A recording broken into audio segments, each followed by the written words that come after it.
আসসালামু আলাইকুম রহমতুল্লাহ। আব্দুল্লাহ ইবনে হিশাম রাহমাতুল্লাহ আলাইহি বর্ণনা করেন, আমি এক মৃত ব্যক্তিকে গোসল করাতে গেলাম। তার মুখ থেকে চাদর ওঠাতেই দেখলাম একটি ভীষণ কালো সাপ তার গলার ভিতর থেকে বাহিরে ঝুলে আছে। সাপকে লক্ষ্য করে বললাম, বুঝতে পেরেছি তুমি আল্লাহর আদেশেই এখানে এসেছো। তবে মৃত ব্যক্তিকে কাফন দাফন করানো জীবিত মুসলমানদের উপর ফরজ।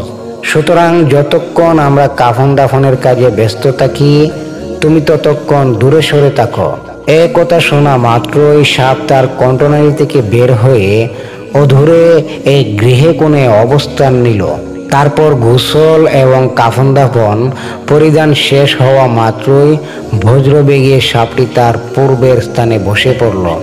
বলা বাহুল্য, তৎকালে লোকেরা তাকে একজন ধর্মত্যাগী নাস্তিক বলে জানত। নাউজুবিল্লাহ।